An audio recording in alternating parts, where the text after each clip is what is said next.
everyone. It's pleasant to see you all here.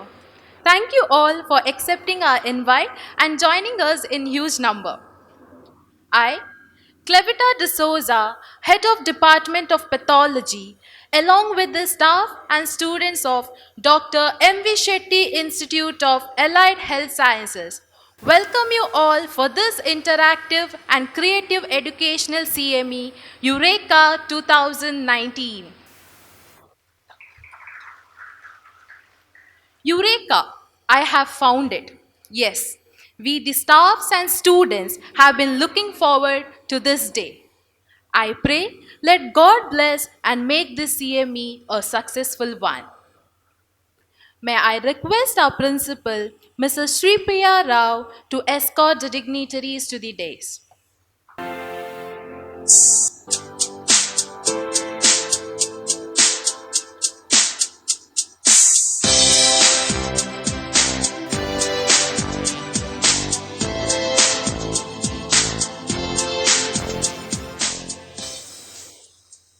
A quote from the Holy Bible. Be strong and courageous. Do not be afraid. Do not be discouraged, for the Lord God will be with you wherever you go. Let us now invoke God's blessing by a prayer song. I now request our students to lead us with a prayer song.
Happiness has simple recipe.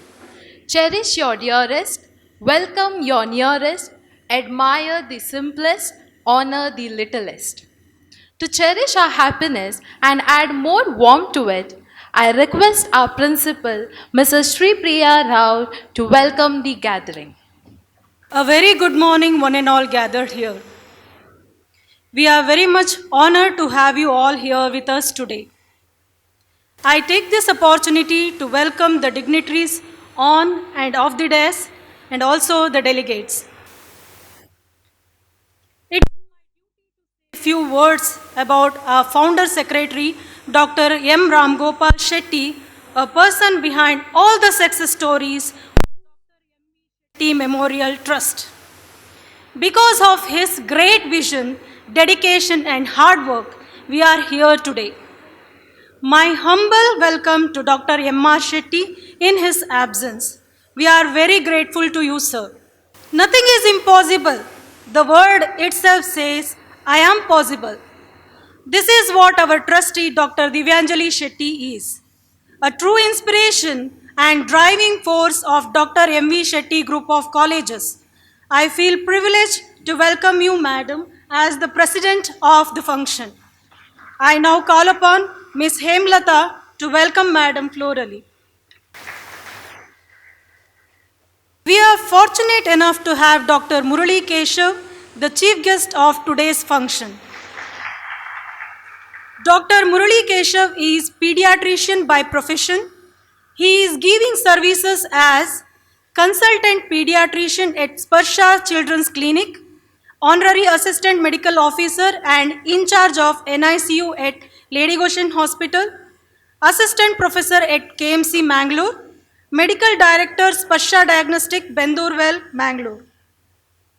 Sir has done MBBS in JJM Medical College, Davangere and DMB in Kanchi Kamakoti Child Trust Hospital, Chennai. He has served in Queen Elizabeth Hospital, London, UK also. He has national and international publications, case reports, audit, poster presentations to his credit. I, on behalf of the management, staff and students, welcome Dr. Murali Keshav wholeheartedly. I now call upon Ms. Divya to welcome Sir florally.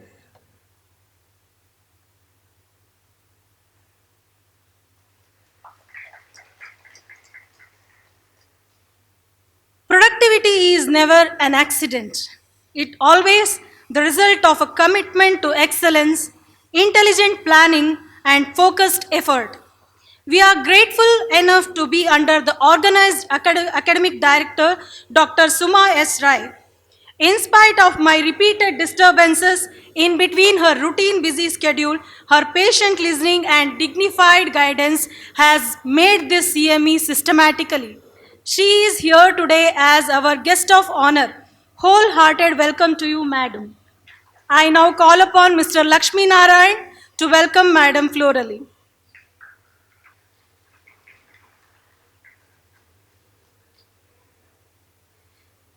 The execution of plan requires lots of effort and hard work. I am very much happy that Mrs. Sharanya, Organizing Secretary Eureka 2019, has given full justice to all the responsibilities given to her. She has led the committee members effectively. A warm welcome to you. I now call upon Ms. Kavya Shri to welcome her florally.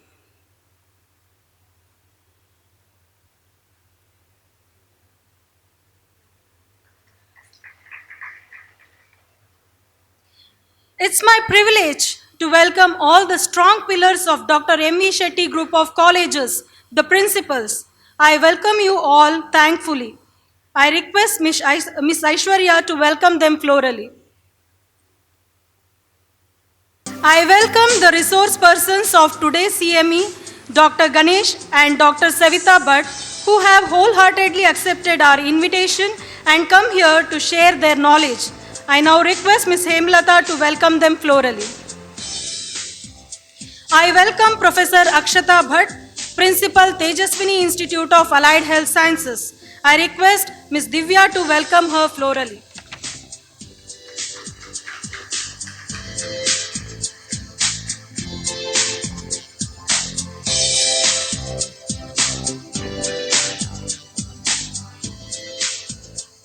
I welcome the press and media representatives to this function. I request Ms. Kavya Shri to welcome them florally.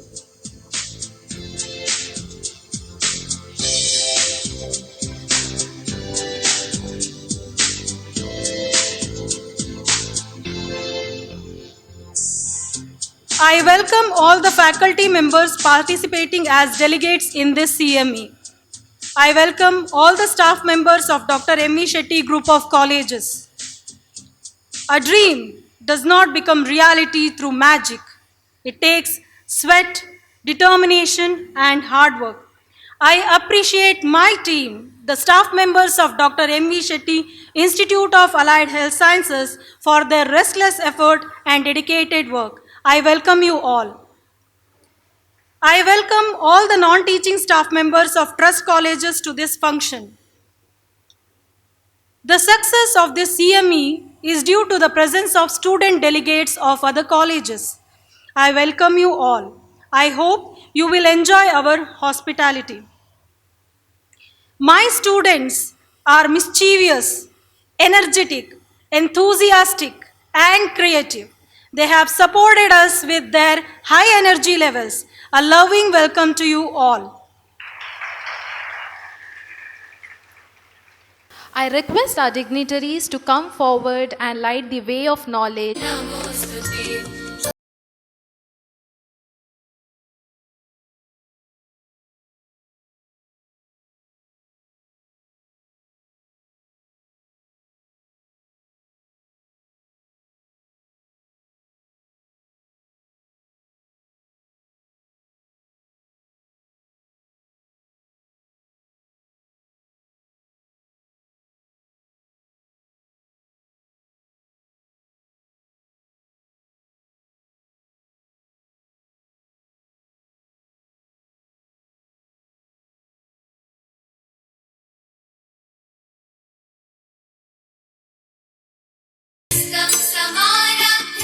Ma'am, I request you to introduce the theme Eureka to the gathering. Eureka comes from a Greek word which says, I have found it. The exclamation Eureka is attributed to the ancient Greek scholar Archimedes when he plunged himself in a bathtub. This CME is crucial to the prosperity of healthcare providers. It allows a practitioner to learn and discover viable ways to improve on the patient care they deliver and effectively manage a career in the ever changing landscape of the medical industry. This Eureka focuses on clinical virology, which deals with a full range of diagnostic services for the detection and monitoring of viral illness. The widespread surge of virus activity, it poses a major threat to mankind, and it is the need of the hour to educate the healthcare personnel in uplifting the services in their cadre. I hope this CME Eureka 19 on clinical virology will serve to maintain, develop, or increase the knowledge, skills, and professional performance of the gathering. Thank you, one and all. Thank you, ma'am. Our chief guest for today is Dr. Murali Keshav, sir, a leading pediatrician in our city. Keeping aside your busy schedule, you have accepted our invitation and graced this occasion. We are pleased to have you here, sir. I request you to inaugurate our CME and also address the gathering. Respected dignitaries on the dais, off the dais, and all the audiences. Good morning, everybody. It is my pleasure to stand before you in this charitable institute of Dr. M. V. Shetty, Cha- Institute of Allied Health Sciences, for the inauguration of this very um, good CME on virology. A while before, I was talking to everybody and I was telling this virology is bit um, a rare topic which is not usually taken up as a CME, but very important as well because as a pediatrician, I know nearly 70 to 80% of the febrile illnesses are of viruses. And why do we neglect it? This is the right time. In this institute, we have come up with the CME on virology, and many of the lab technicians or the institutes neglect this part, and it is now high time somebody need to take up in a big way.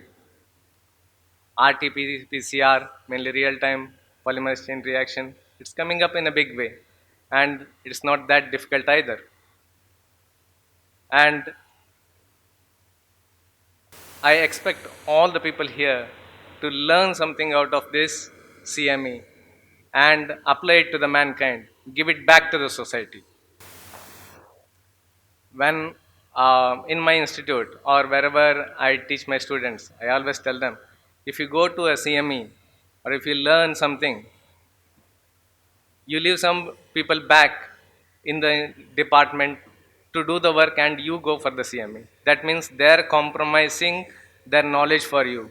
So you listen to the CME properly, take the knowledge and give it to them so that it retains in you for long.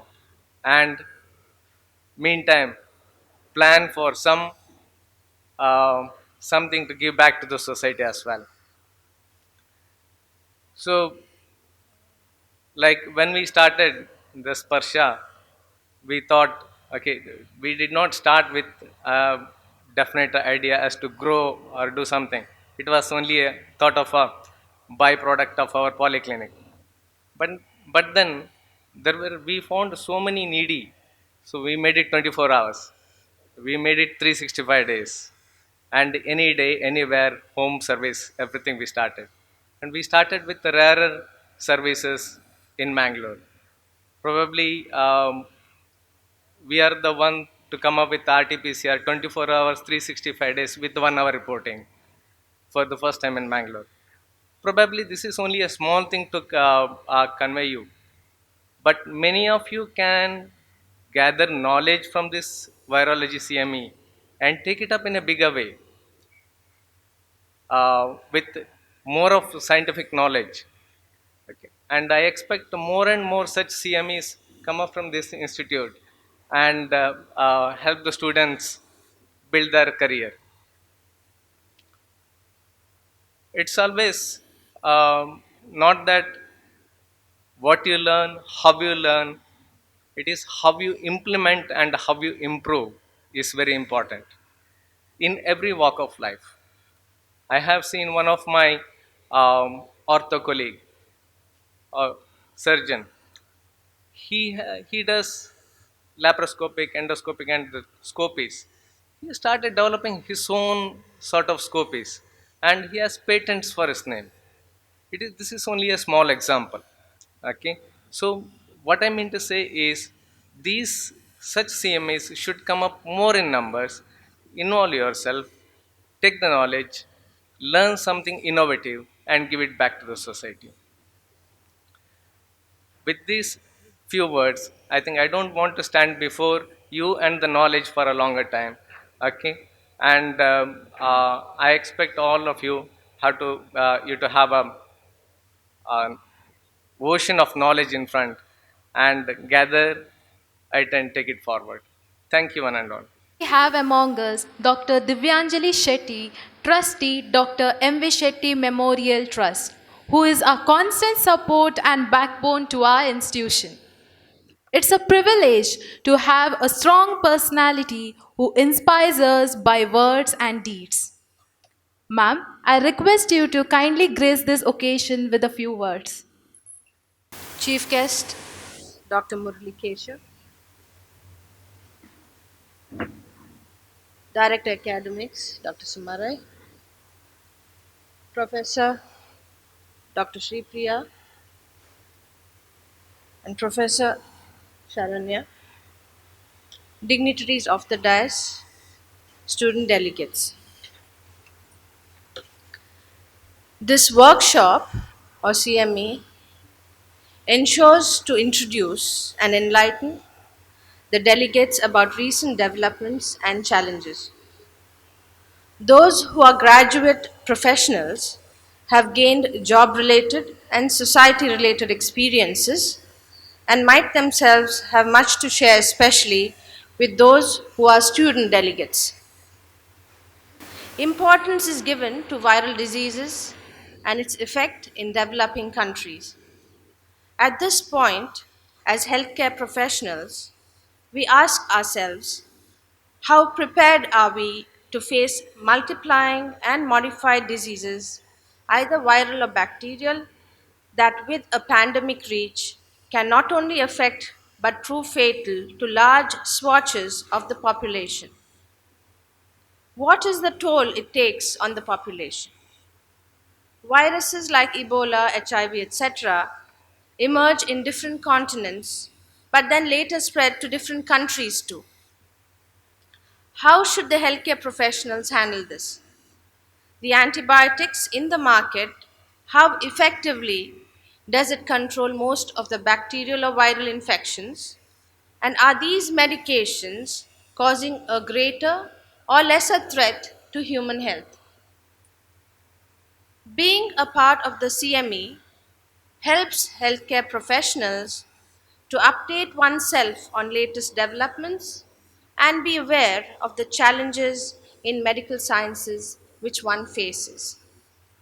Attending CME's workshops, conferences gives us an added advantage of meeting certification requirements and collaborating with other healthcare organizations. A CME, however, well organized or useful, is no use unless the delegates take out their course notes and follow up what they have learned here, as mentioned by our chief guest today. A CME is just a reminder for professionals that there is a great deal to keep themselves abreast of the theory and the practice. With all that the course may offer, with all the technology at your fingertips, the CMEs that delegates will have to follow is a process of constant self-education every day, every month, and every year. As you can see, it's a continuous process. I wish all of you a fruitful session during the CME. Thank you very much. I call upon Ms. Aishwarya, Assistant Lecturer, Department of Pathology, to render the vote of thanks. Good morning to one and all. The best and beautiful things in the world cannot be seen or even touched. They must be felt by the heart. Thank you is one such prayer among them. On behalf of our college, Dr. M. Shetty Institute of Allied Health Sciences, Mangalore, I, Aishwarya, Assistant Lecturer, Department of Pathology, consider it a privilege to be standing in front of you all proposing the vote of thanks. I thank our respected trustee, Dr. Divyanjali Shetty Madam, who has accepted our invitation and graced us with her presence and guidance today. Thank you, ma'am. I would I would like to express my sincere thanks to our chief guest for today, Dr. Mulikeshav sir, for sparing us his precious time and consenting to be our chief guest. As a token of love and appreciation, I kindly request Dr. Divyanjali Shetty madam to hand over a memento to our chief guest.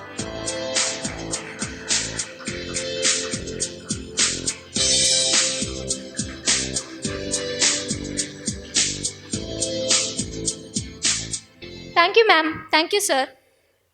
An event of this dimension cannot happen overnight.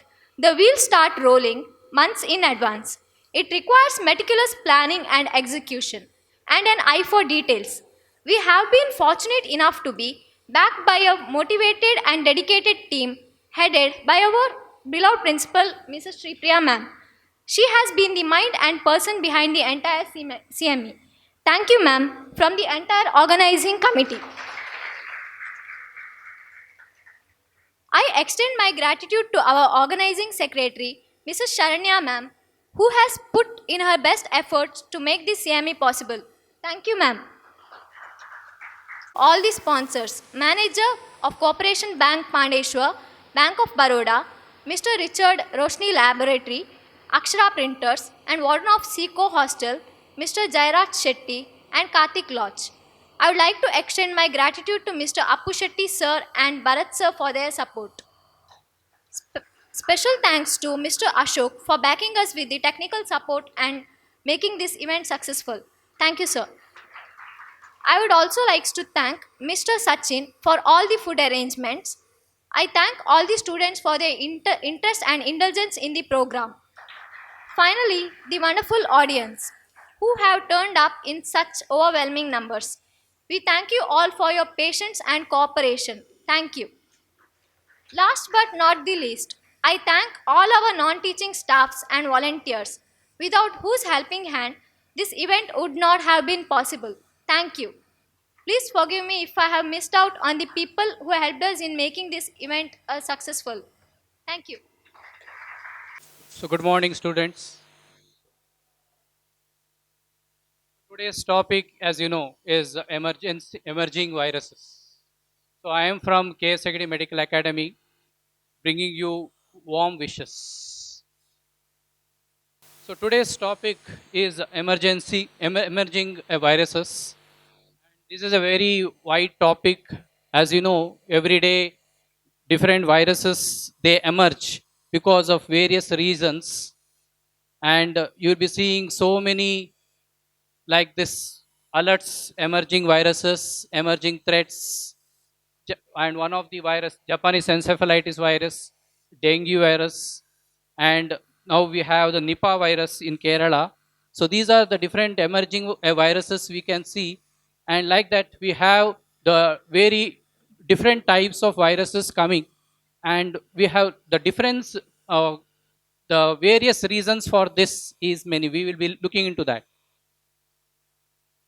Now, my outline of today's presentation now is what is emerging viruses and emerging viral diseases, then followed by some of the emerging viruses and viral diseases we'll be looking into, and then factors that contribute to these emerging viruses, brief detail of some of the viruses I'll be looking into because there is a big list is there, but only few we will be seeing, and finally what is the measures to control these emerging viruses. Now coming to the definition. So definition of these emerging viruses is these viruses that are in process of adapting to a new host, and or that new host is adapting to a virus. So that can be there.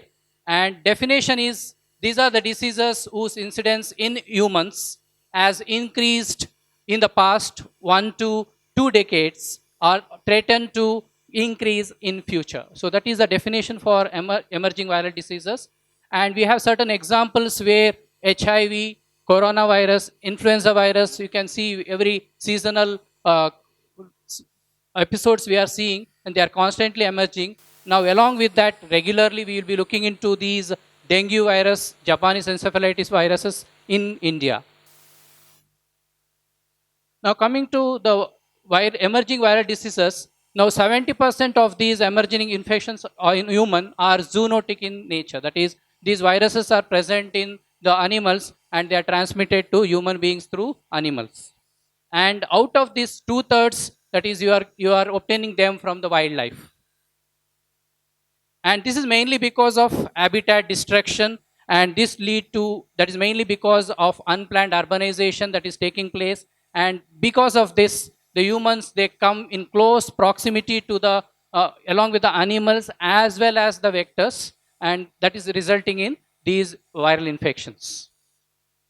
And these interactions has been one of the major causes for increased human susceptibility to infections by novel pathogens. And these novel pathogens are entering because in an individual, the immunity towards those viruses are sometimes absent. So because of this, you can find these causing wild outbreaks. And these are some of the emerging viruses you can see. So here we have a list. Antivirus causing antivirus pulmonary syndrome, then 2009 H1N1 influenza, that is the swine influenza. Then recently we had the Nipah virus, which was already identified before, but we have seen the episode in Kerala. And we have also the Ebola virus, which is seen in Congo. And then we can in the MERS, that is Middle East respiratory syndrome caused by a type of coronavirus, and Endra virus, which is similar to Nipah virus, was first isolated in Australia.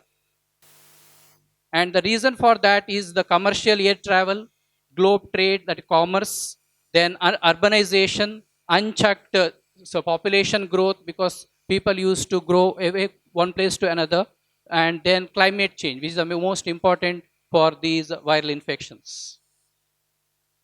And this is the few emerging diseases you can see. Influenza, recent 2009 pandemic, which is there. Now, India and New Zealand, they are having these post-pandemic era, it is going on.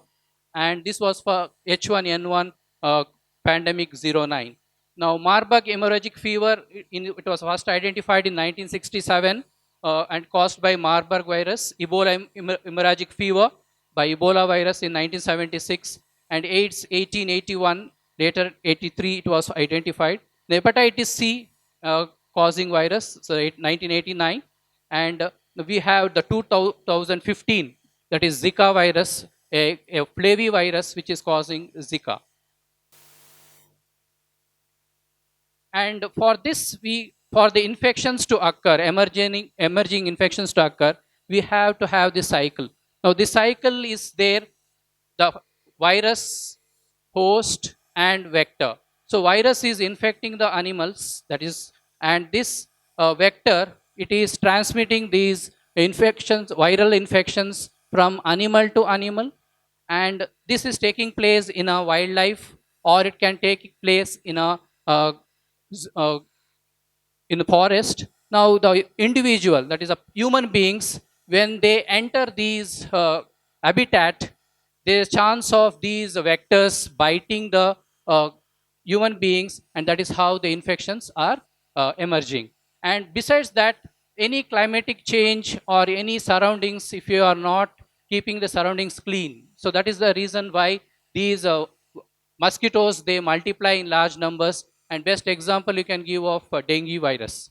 And then globalization, that is, you find the international travel, human beings travel. Now, along with human beings, even mosquitoes, they travel from place to place. And so that is how the infection is transmitting from countries to countries.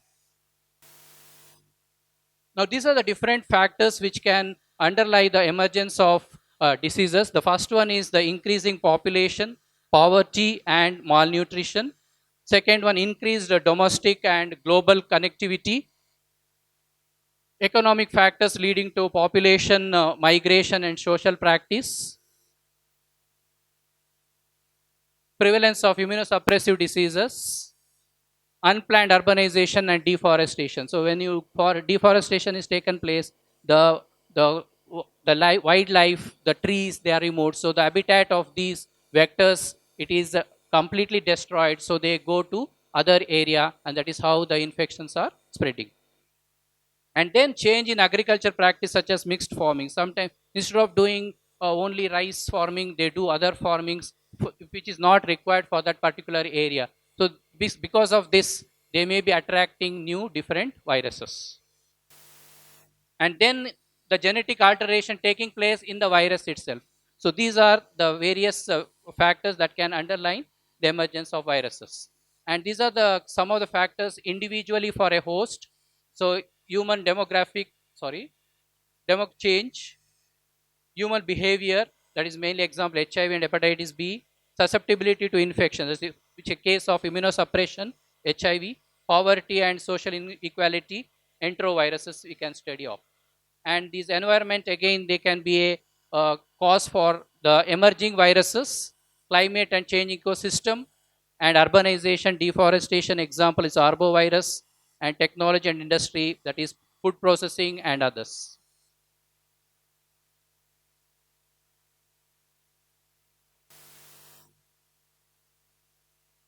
Now, these are the various viruses and the emergence factors. In case of dengue virus, urban population density and mosquito breeding is a risk factor. Ebola virus, human contact with the natural host and bushmeat. Antivirus, again, agriculture and human rodent contact. Endra, bats to horses. So here the horses are getting the infection, and from the horses, the people who are working with the horses, stable workers, they get the infection. Now, HIV, again, bushmeat trade. Influenza virus, that is pig, is a mixing vessel for these viruses, and then it is spread to human beings and birds. And this is Junin arena virus, again agriculture and rodent population. Nipah virus, again a bat transmitting virus, and where pigs are involved as a amplifier host.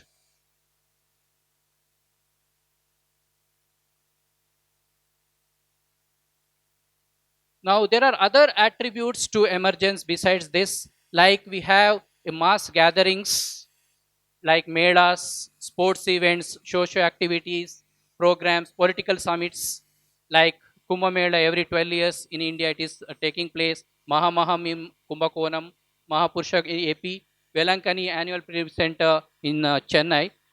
These are the forms where many individuals, people come from different areas, and there is a chances of the transmission of the various organ, not even virus, even bacteria and other parasites. Now, transmission of infections from unsuspected patients to patient and healthcare personnel, they are getting infection from those patients. And best example you can give of these recent outbreak of Nipah in Kerala, where some of them they had a fatal cases were seen.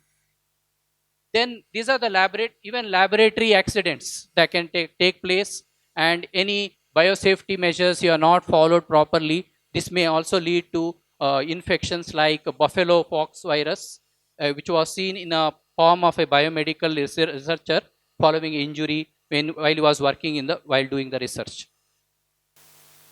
So, and coming to the various emerging viral infections, to our convenience for today, we'll be classifying these emerging viral infections based on these topics. That is respiratory infections, arboviral infections, bat-borne infections, gastrointestinal, rodent-borne, HIV, and also bloodstream infections. Now, under respiratory infections, we are seeing the seasonal influenza and pandemic influenza, avian influenza, SARS and MERS coronavirus. And under arbovirus, you can see a list of arboviruses are there: chikungunya, the encephalitic viruses, dengue, yellow fever, Zika, Rift Valley fever. Then we have the Sinbis V, Japanese encephalitis viruses, West Nile fever, and then we have these RSV, which is transmitted by ticks, and then finally sandfly fever, which is transmitted by sandfly. And under backbone, we have the Nipah virus, Endra virus, SFTF, and the Ebola virus. And gastrointestinal enterovirus 71, which is causing the hand-foot mouth disease. And rodent-borne, it is Lassa fever virus and antivirus. So coming to these are the old emerging viruses we are seeing. That is the bloodstream infection of the viruses transmitted by blood. That is hepatitis B virus, which is a DNA virus, which was discovered by Blumberg in 1963 in an Australian Aboriginal person and first observed in 1965. And the global situation in that is in 2015, 257 million populations had chronic hepatitis, and their global prevalence of 3.5%, which Africa and Western Pacific regions accounted for 65% of the cases.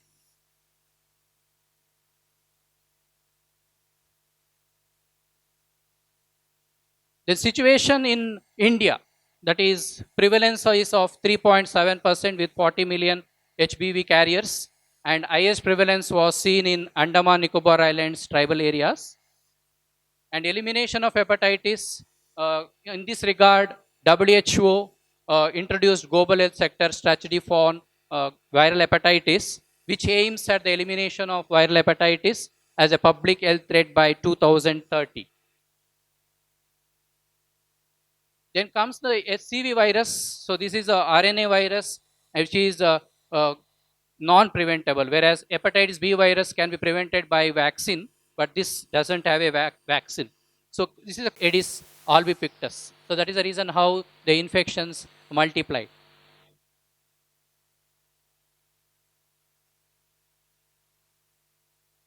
So coming to second one, that is Japanese encephalitis B virus. So this the vector for this is Culex Triorhynchus, that is mosquito, and reservoir host is the wading birds, that is herons and eagles, and amplifier host is the pigs. So human infections, they occur from herons, and first is seen in Japan 1871, first isolated, and first recognized in India 1955, and outbreaks was seen in Vellore, and this was because of a new variant again, Culex vishnui, that is there, and the infections they occurred during July to October, and we can see the various states involved there, West Bengal, Assam, UP, Karnataka and Kerala were involved, and the clinical features, the signs of encephalitis was seen, and vaccine is available for this. Then dengue fever, around 1 to 5 serotypes of dengue virus, and again this virus is transmitted by Aedes aegypti followed by Albopictus, and it is endemic in more than 100 countries, 2.5 billion people at risk, and 5 lakhs cases were mostly children among the cases. And symptoms, some are asymptomatic, leading later life threatening shock and hemorrhage, and severity based on the age group. And common features, fever, retroorbital pain, headache, muscle and joint pain. It is called as break bone fever. And rash sometimes may be late.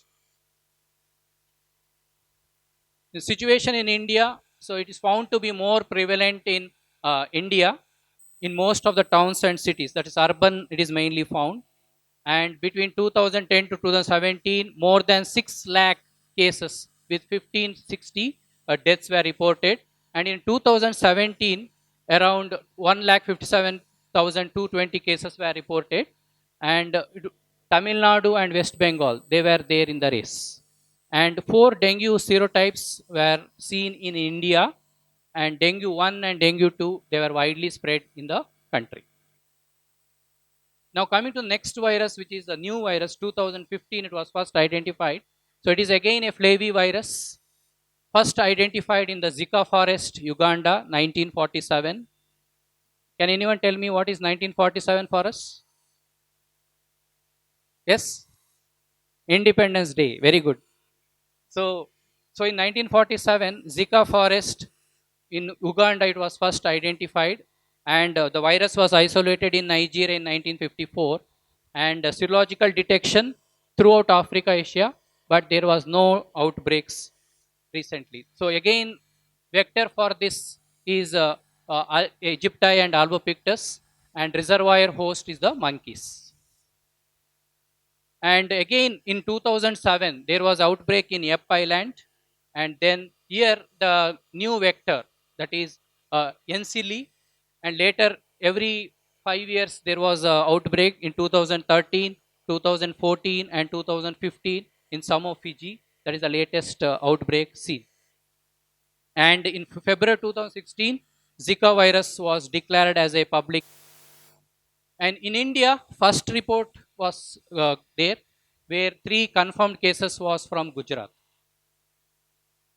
And India has higher risk of getting affected with Zika virus in near future, as the vector is prevalent very in India, because it is transmitting other viruses, other flaviviruses in India.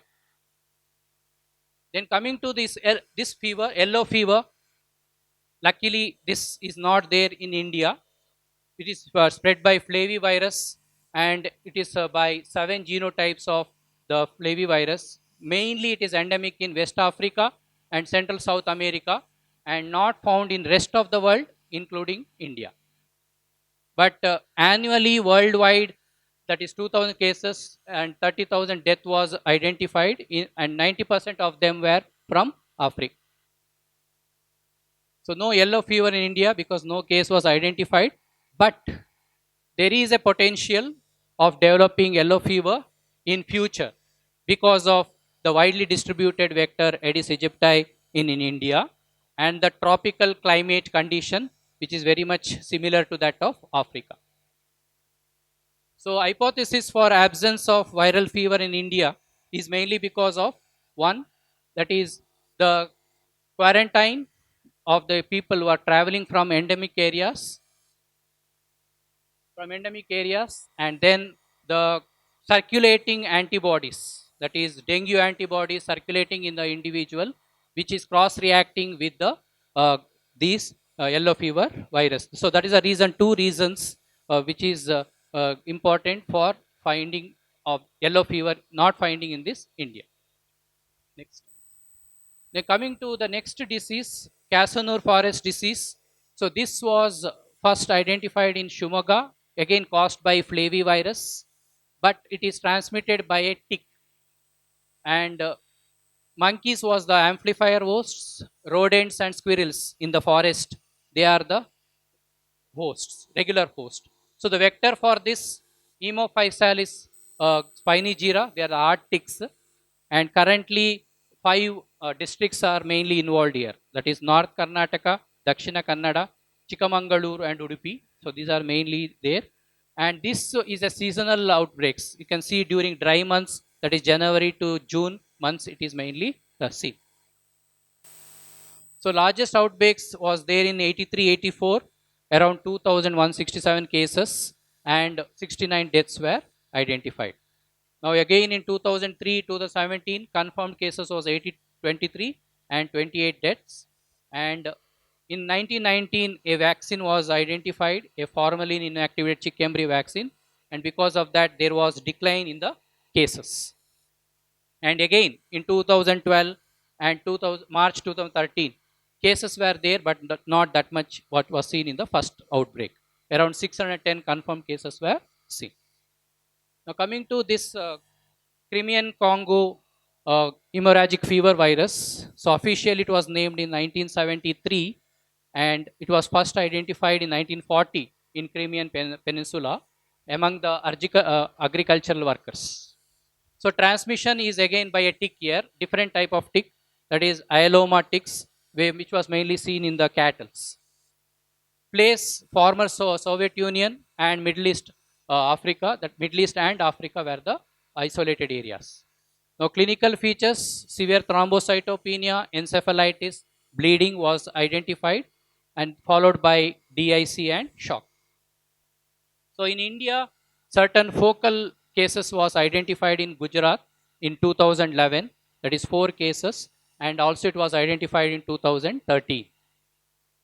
So diagnosis is by viral culture, PCR, detection of IgM by ELISA. So treatment is ribavirin for this. Now coming to outbreaks in India, you have these cases in 2011 in Ahmedabad, it was first identified. Gujarat, 2 cases, and there was a case reported from Rajasthan in 2014, and 2015 there was a report from Jodhpur. And now we have a report from August 29, 2019 from Ahmedabad, where a teenager dies because of this infection. Now coming to next group of infections, bat-borne infections, where the infections are transmitted by a fruit bat, that is flying foxes. So one important is Ebola virus. You might have heard this word Ebola, and this Ebola virus, it is a filamentous virus, helical symmetry. It belongs to the family Filoviridae. So it is a pleomorphic virus with long filamentous thread of 805 nanometers. So first identified in Sudan and Democratic Republic of Congo, Africa, and it was seen in a village on the banks of the river Ebola. So it is the name of a river, Ebola, in 1976. So it becomes a global threat in 2014 because of a outbreak of a new strain, that is Zaire strain. And recent outbreak was seen in the Democratic Republic of Congo in May-July 2017. 8 cases with 4 deaths was identified. And again in the 2014-2016, large cases was identified because of a great outbreak with 40% mortality rate. And countries affected were these: Guinea, Liberia, and Sierra Leone. So no confirmed cases from India was identified. So the suspected host was fruit bat or primates. So transmission is from human to human transmission, direct contact with the blood, secretions, or body fluids of the patient. Again, no vaccine was approved for use to the humans. Now, coming to another virus which you all know about this Nipah virus. So, this Nipah virus belongs to a zoonotic paramyxovirus. So, this paramyxovirus, we also have one more virus that is called as measles. Measles virus, mumps virus come under this category. So, first identified in Nipah in Malaysia and in 1999, and reservoir host for this fruit bat which you call as flying foxes, and transmission again same, where from infection humans to humans transmission is taking place, and amplifier host is the pigs are the amplifier host here, and consumption of infected raw date sap was thought to be a mode of transmission. So in human infection was common in Southeast Asia also, where Bangladesh it was more common, followed by India, Thailand, and Malaysia. Around 477 cases with 52% mortality was identified. Clinical manifestations encephalitis, and laboratory diagnosis by RT-PCR, and detection of antibodies by ELISA. And vaccine containing another similar virus to Nipah virus, that is Endra, which Endra G protein from these viruses was taken and vaccine was prepared, and this vaccine was given to for Endra infected, that is horses it was given, because it can be also given to human beings transmitted by Nipah virus, and mainly because of cross reacting antibodies between these two viruses. Now, in Nipah virus in India, so first outbreak was there in West Bengal, that is Siliguri 2001 and 2007 in Nadai, around 71 cases with 50 deaths. And recently we saw 2018, 18 cases which included 16 deaths identified in Kozhikode, Kerala. And this is the virus similar to Nipah virus, that is Hendra virus causing Endra, discovered in Australia in 1994, and outbreak was among race horses. So horses were killed because of this virus, and spreading is by flying foxes, and horses continue to acquire infection and slowly transmitting to the people who are working with that. So vaccine for horses are present. Now coming to the last group, that is rodent-borne viral infections, which is transmitted by rodent-borne. So this is in a form of a chart, so there will be no individual. So this we have Antan virus, and we have one more Sin numbre belonging to the family Bunyaviridae, and vector is epidermis, that is a deer mouse, and it was first identified in 1976 in Korea. Then Lassa fever virus, it is coming under Arenaviridae, where Lassa virus, and it is genome is 2 single stranded RNA is present in the virus, and it is mainly vector is the house rat, and first identified in Nigeria in 1969. And we have other examples there, LCM, lymphocytic or virus, then Junim, Machupo, Gonorrhea, Sabia. So these are the different forms of viruses which is belonging to the new world, that is mainly seen in America, Mexico, North America, South America, and we have Ebola that we already see. Now coming to the control of these infections. So control of infections, as you know, emerging viral infections are reported regularly from around the world. CDC Atlanta and World Health Organizations constantly they are monitoring the situations of outbreak with timely health alerts, vaccine for new outbreaks by new research we are doing, and then preventing guidelines to follow to these infections. In India, majority of these viral infections had emerged from the western part of the country, and these reports may likely be a part of actual disease burden prevalent in the country. Next.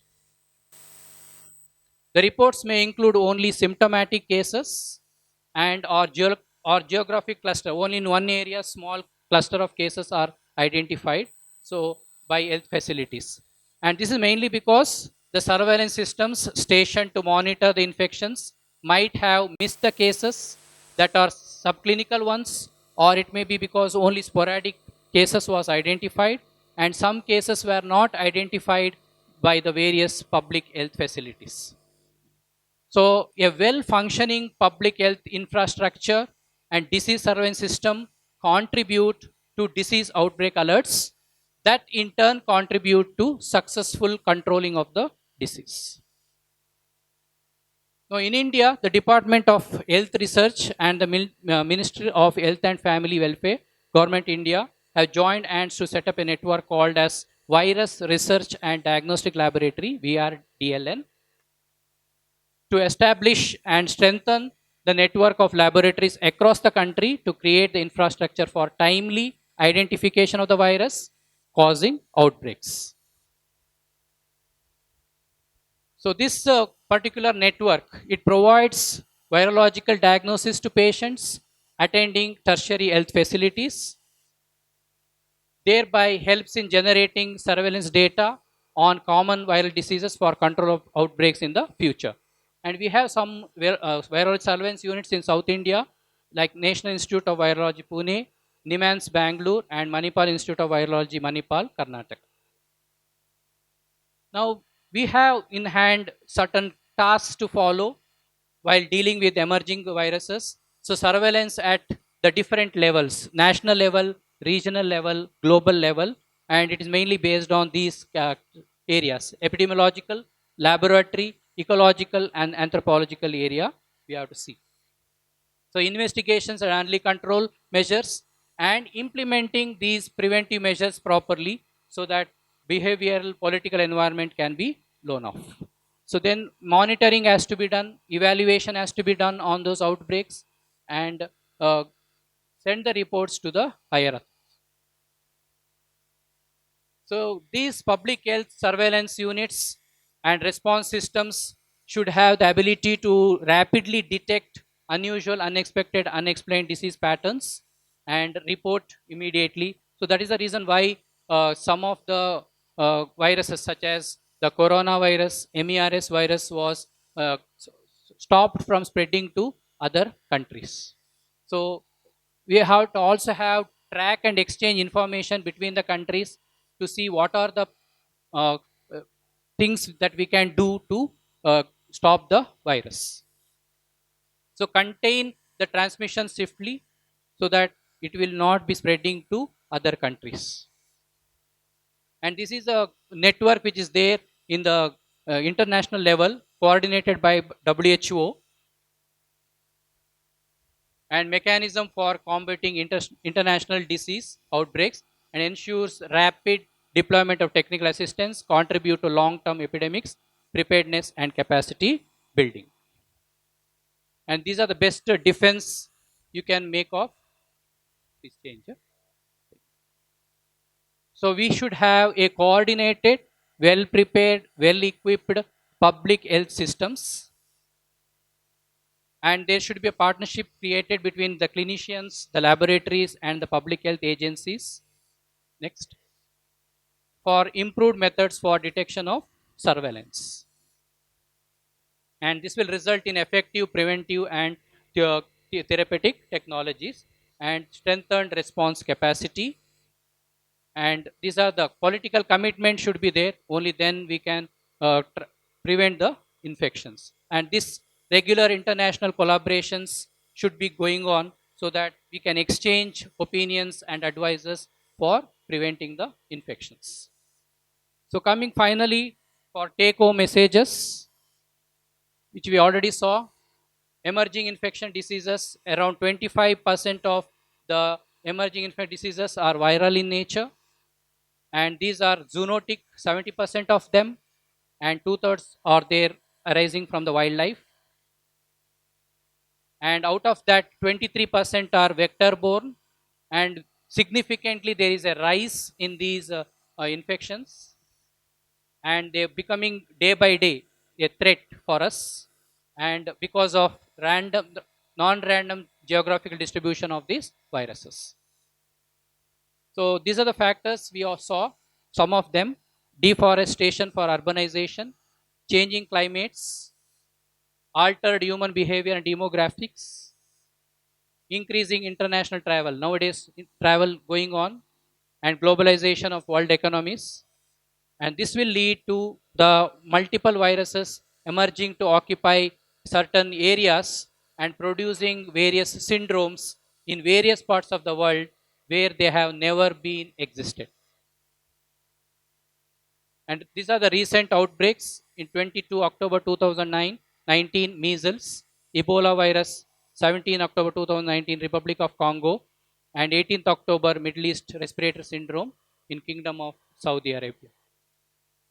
And our contributions towards prevention of outbreaks: regularly follow all safety personal precautions while attending to patients. Next. Notify immediately the concerned health authorities about any suspicious outbreak. And as we would probably be experiencing more of them, that is the emerging viruses in the future. Thank you.